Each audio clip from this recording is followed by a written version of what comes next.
Good morning and welcome to another episode of MasterMind Minutes. My name's Gary Octagrosso and I am the managing partner of Franchise Growth Solutions. And by now you all know that's this big poster in back of me. And you can learn about Franchise Growth Solutions by clicking on the link above or below this webcast. So for those of you who are joining us for the first time, MasterMind Minutes is a very simple concept. We typically have one guest, we ask one question, and we get one expert answer. We like to do it in minutes, not hours.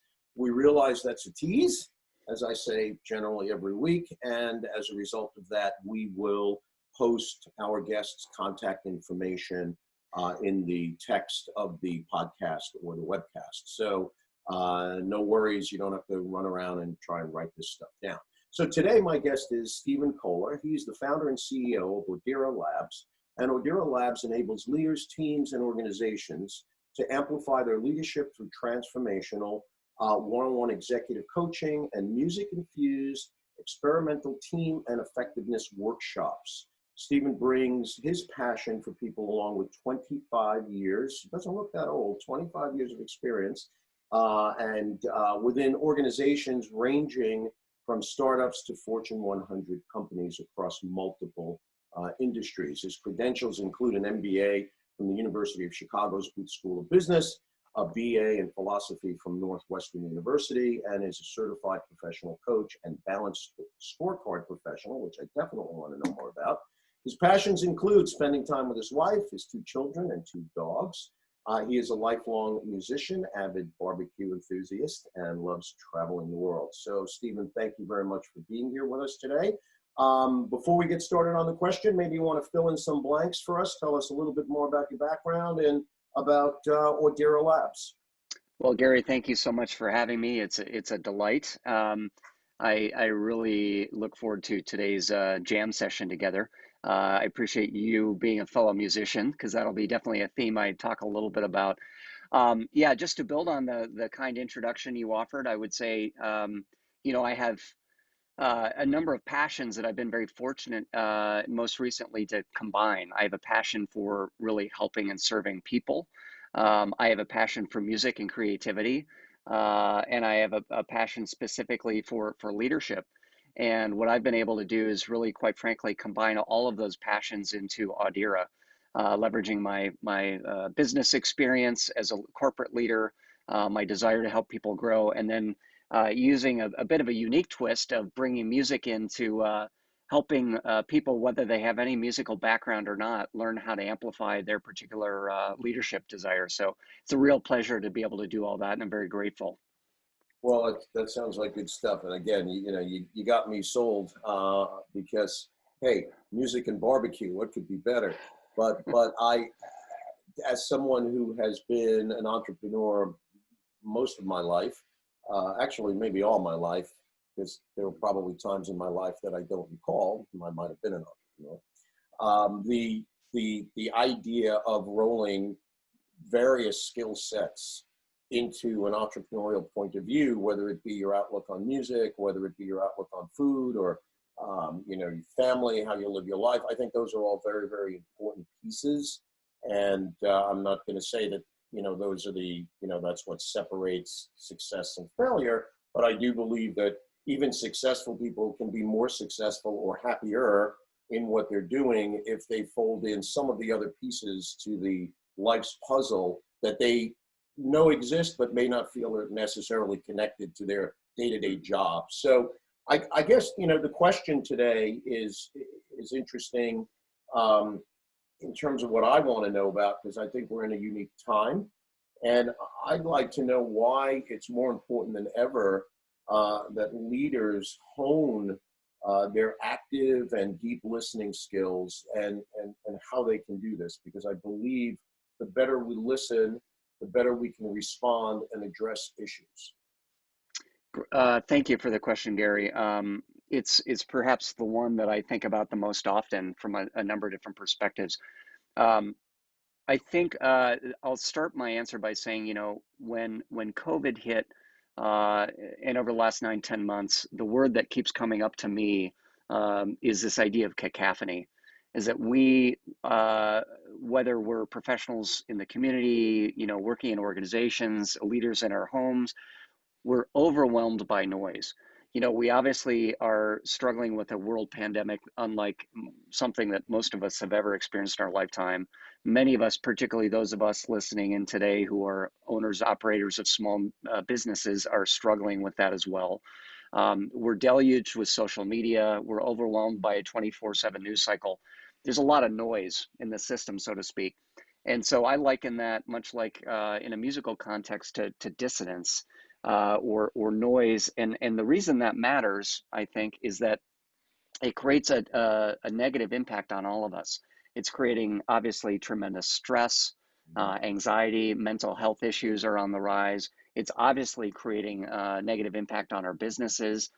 For those of us that have employees, whether we have one employee or 1,000 employees, it's creating a risk of lack of engagement and low morale. And so all of this is creating an opportunity, I believe, for us as leaders in our homes, in our communities, for our small businesses to really slow down and listen and try to cut through the noise.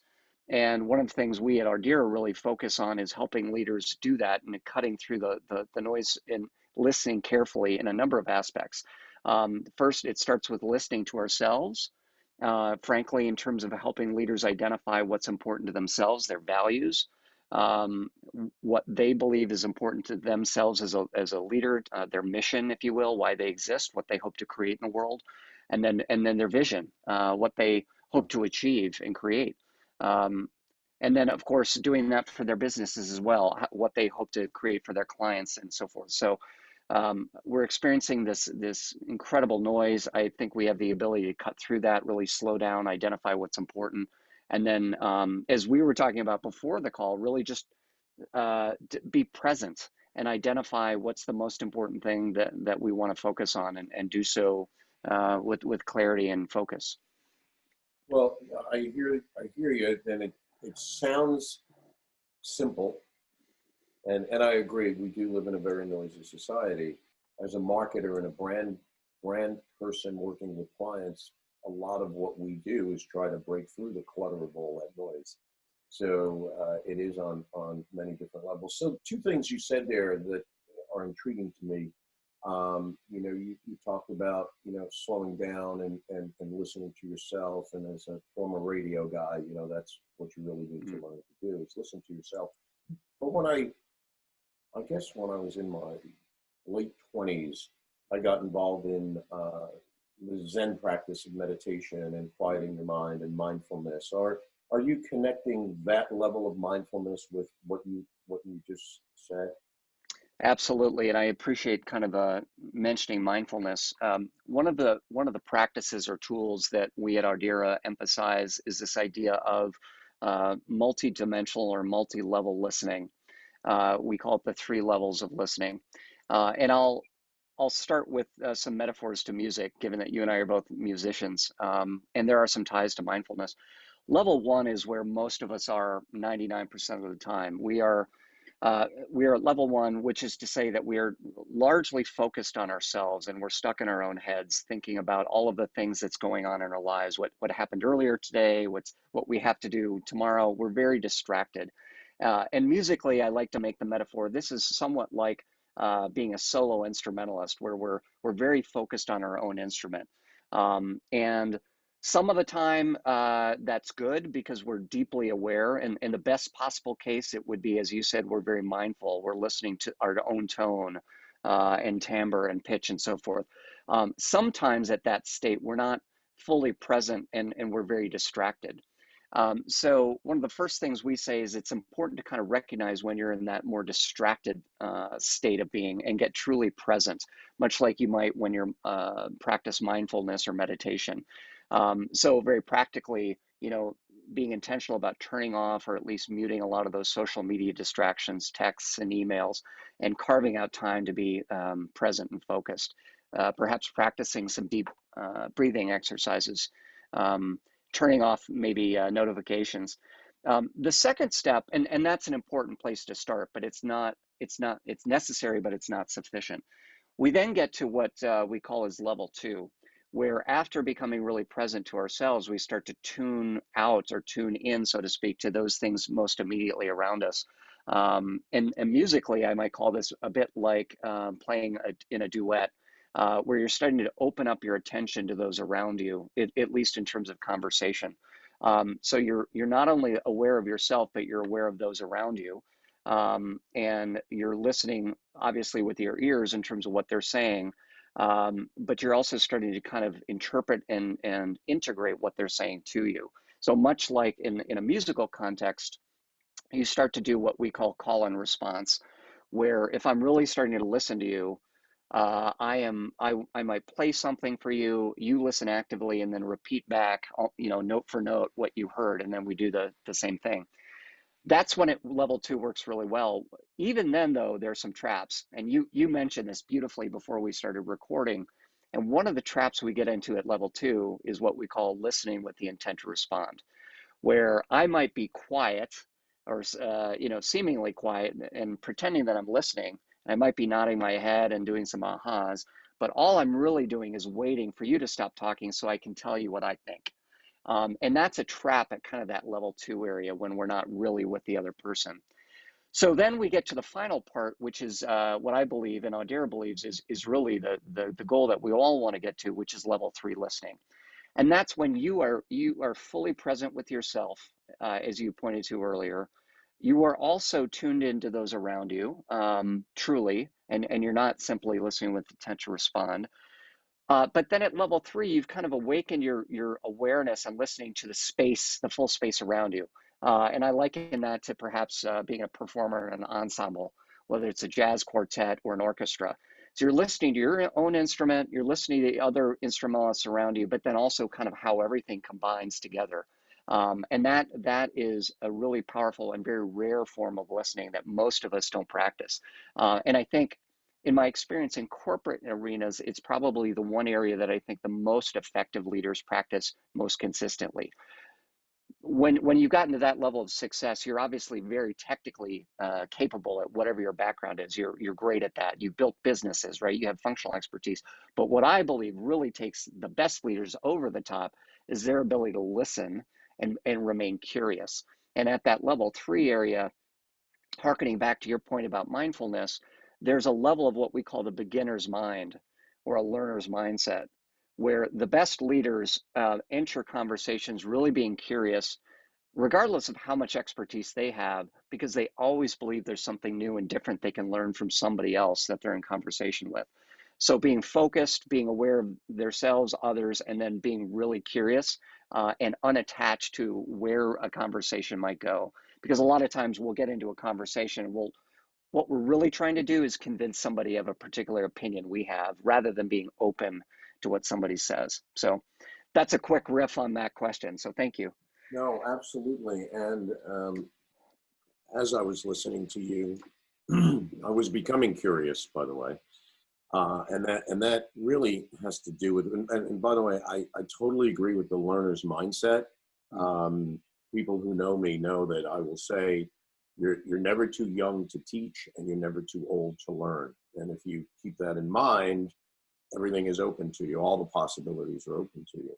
But what I became curious about, to use your word, as I was listening to you is, as an entrepreneur, as business leaders, people who are in a leadership role, many of us, I know for myself, we hear that, and then the first thing that kind of comes to my mind is, well, all right, what are the tools? What are the techniques? What do I need to know in order to put this into practice in my everyday life, business and personal? So could you share some of the practices that surround developing this ability to be a better listener? Absolutely. And I appreciate the question. The first thing I would say is to your earlier point, we can all continue. I don't care how practiced we are at the art of listening, we can all improve. So I would say that the first lens I would say is that this is something that we can all practice on a daily basis, whether we've been doing this for 30 years or we already recognize this as an area of development and are really struggling with it. And the second thing I would say is very practically is to give yourself little daily exercises, for example, to build the muscles. Metaphorically, it would be like if you've never lifted weights for a day in your life and you're going to go in the gym, you're not going to try to lift 300 pounds at once. You're going to start small and work up. I, again, like to use the metaphor of music in that as musicians, we're constantly talking about the art of practicing, whether it's vocals or guitar, no matter if you're a master guitar player or just beginning. And listening is the same thing. It's a muscle that you're constantly practicing. So very practically, the first thing I would say is thinking about however you structure your day, your week, your month, being intentional about giving yourself time each day to practice this level 3 or level 1, 2, 3 listening. And it would start by identifying the kinds of conversations where, for example, you might want to be super present. Not every conversation obviously is going to require that level of depth. There may be some that you say in advance, look, I really want to be present. So what you can do very practically is put some bookends around that particular discussion you're going to have to make sure, even if it's for 5 minutes before the discussion, you get present, you focus. Examples would be shutting off all the other digital devices that might be distracting you, taking some short breaths, and then being really present with the other individual. I like to say that that's sometimes not always possible. So just let the person know kind of where you are. And if you are in a fairly distracted state and you don't think it's a good time to meet, let them know, hey, I really want to be present for you. I just had a really rough morning. I can't be with you, if you know what I mean. So can we reschedule to tomorrow? So be transparent about that. So I would think about being intentional about the when and the how and the where you have the conversation. You wouldn't believe the impact that obviously the physical environment has. Things are a bit different now with COVID, and we're all on screens, but to the extent that you can be aware of maybe background noise, if you are in person, the kind of ambient noise in the environment, if you are a kind of a leader that may have a lot of people kind of coming and wanting your attention while you're in a conversation, being very respectful and trying to kind of protect and create, fewer distractions. So think about your scheduling, think about being present. And then during the conversation, there's just some practical like hacks that you can practice. Here's one thing. Be very aware of how much, if you think of a percentage, how much of the conversation are you talking versus not talking? A lot of times people say, oh, I'm a great listener. But then if they were to actually track, or in this case, if you're on Zoom and record, 70% of the time, you might determine that you're the one speaking, right? Versus, oh, well, I thought actually I was listening 70% of the time, right? So be mindful of how much you're talking versus listening. Be mindful of not simply hearing what somebody says. Like a lot of people say, oh, I hear you, and they'll rattle off the words you say, but you can tell they haven't integrated it, right? So beyond the actual words that you're hearing back, take time in the conversation to really absorb them without evaluating. One of the things we immediately will often do in a conversation is our analytical brain will start analyzing, judging, and immediately coming up with, oftentimes it's rebuttals. We'll say, yeah, that won't work. Yeah, we tried that already. Yeah, that happened to me once, right? And I really encourage you to practice this idea of, rather than immediately kind of analyzing, try a technique called the 7 Whys, WHY. And it's a technique many of you and your listeners have probably tried, but it's this way. Somebody expresses a point of view or an opinion or reflection, and rather than immediately coming back and making it about you, like, oh, well, let me tell you what I think, you pause and you say, that's fascinating. Tell me why you might think that's true. And then they riff some more. And then again, then you hold off and say, oh, that's interesting. Tell me more about that, or tell me why you think that. And you keep asking why. And it allows you to really absorb more about not just what they're saying, but the meaning and the intent. And then the final piece is letting people know that they've been heard by not simply, again, telling you what you think, but saying, I noticed when you said something that you, meaning the talker, had a lot of passion, right? So again, you're keeping the focus on the person talking, not about you. And you're reflecting on kind of what you noticed. And then the final piece is letting them know how it's impacting you, right? So you may say something like, I noticed you were talking about how difficult COVID's been on you, on your team, and your business. That sounds like it must be really difficult. And what shows up for me in this time is yada, yada, yada, yada. So again, you're absorbing, you're really taking time to interpret, and then you're building on the conversation. You know, in the world of comedy improv, this idea of yes and is really powerful, because most of us, what we'll do in a conversation is do the rebuttal. That won't work, or this is what happened to me, and yada, yada, yada. Whereas the best listeners absorb and then build on the conversation to take it forward.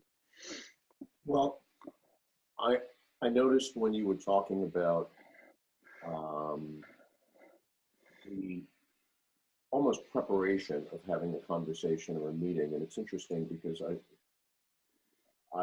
really connected to what you were saying about turning off devices, maybe really plugging into the who, the how, and the where of when we're meeting with someone. And in myself, um, I've been guilty of and continue to be guilty of, when I'm less mindful of what is commonly referred to as the dog brain.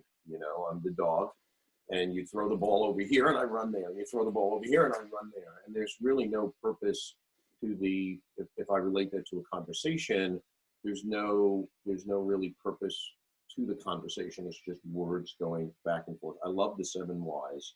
And one of the things I learned years ago at a place called Landmark Training at a forum, Yeah.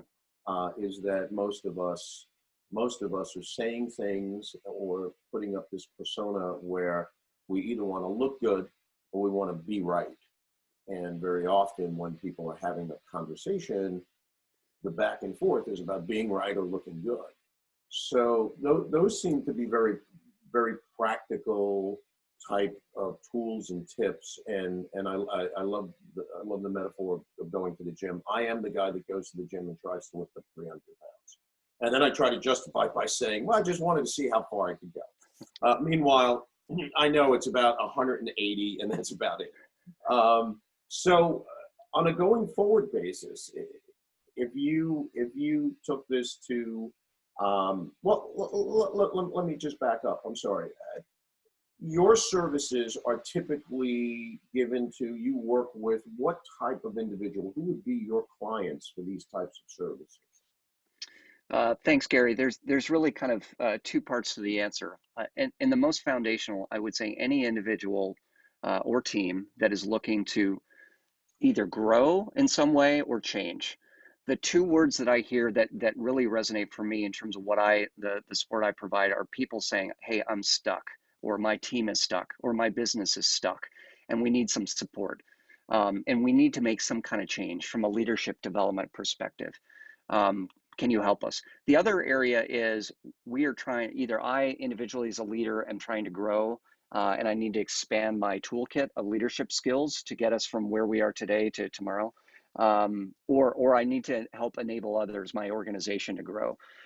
So I would say those are probably the most foundational ways. The way we do that is either with one-on-one executive coaching as well as team development. And then, as I mentioned earlier, as you alluded to, we try to do it in a very fun and interesting, unique way that's sticky. I'll be very honest, there's a lot of kind of leadership development work out there, which is wonderful. And my goal was to provide something complementary that's unique, that is also fun. So we, as you alluded to, we integrate music, not just the idea of music, but practical exercises, whether even if you've never picked up an instrument before, you can do in a way that links fun, interesting, sticky ways to amplify your leadership going forward.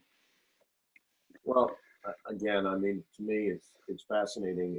It's a necessary skill, a necessary practice, as I see. I think no one is immune to being a poor listener at times. So I certainly would love to know more about it. I know our audience would. Maybe before you give us some contact information, if there's a closing thought you'd like to give us, and then we can find out how we can get in touch with you. Yeah, thank you so much. A couple things. One is, and you pointed to this earlier, Gary, we all get distracted. And so one of the things that I want to just invite everybody to remember is, we all get distracted, and it's the idea of recovering away from, let's say, that level one distraction that we all go to, and saying, oh, I got distracted, and kind of coming back to that center of awareness. So be gentle with yourself, because we're all going to get distracted. We get distracted about a million times a day. The invitation here is kind of like, musically, where is that microphone of listening pointed? Is it pointed at me, or is it really at the other person or in the environment? And when you notice it kind of went off track, just gently point it back. Um, I would also say, I'm gonna use maybe a quote from one of my favorite guitar players that to help close us out. Jimi Hendrix, whom many of you, of course, know well. He had this powerful quote. He said, "Knowledge speaks and wisdom listens. Knowledge speaks and wisdom listens." And what I love about that, Gary, is that, in our society, particularly in the US, we are trained to be problem solvers. We were trained to be fixers. That's how most of us have been trained our whole sides. And so with that, we develop a lot of knowledge, a lot of expertise. That's important. It's not necessarily everything. And what Jimi Hendrix was saying is it's as important to listen as it is to kind of impart that knowledge. And it's almost like what Miles Davis also said. He's like, the magic is in between the notes. It's what you don't play, right? That's as important, if not more important, than the notes you do play. Well, So, the Miles Davis quote I was familiar with. The Hendrix one is brilliant. oh yeah, I love it. Um, So, so folks, yeah, go ahead. I'm yep, sorry. yep. I didn't mean to interrupt. See, I'm not being a good listener. No, go Um, ahead, please. if folks wanted to reach you, what's the simplest way? And again, as I mentioned earlier, we'll post that in the text. But how do people get in touch with you? Yeah, the easiest way is you can contact me through our website, audiralabs.com, or shoot me an email at skohler@audiralabs.com. I also invite you to check out our social media pages. We're on all the major platforms. Just check out Audira Labs. Great. Well, this has been, as I said, it's been fascinating and much needed. And hopefully, the people who listen to my podcast are now better listeners. Will listen more often and more deeply. Thank you so much for being with us today. I truly appreciate it. Hope to meet you one day, perhaps in person, when people are actually allowed to meet other people on something other than a screen. And we'll look for more information soon. And as I said, for those of you interested in learning more about this topic, please contact Stephen directly. Thanks, and have a great day. Thanks so much.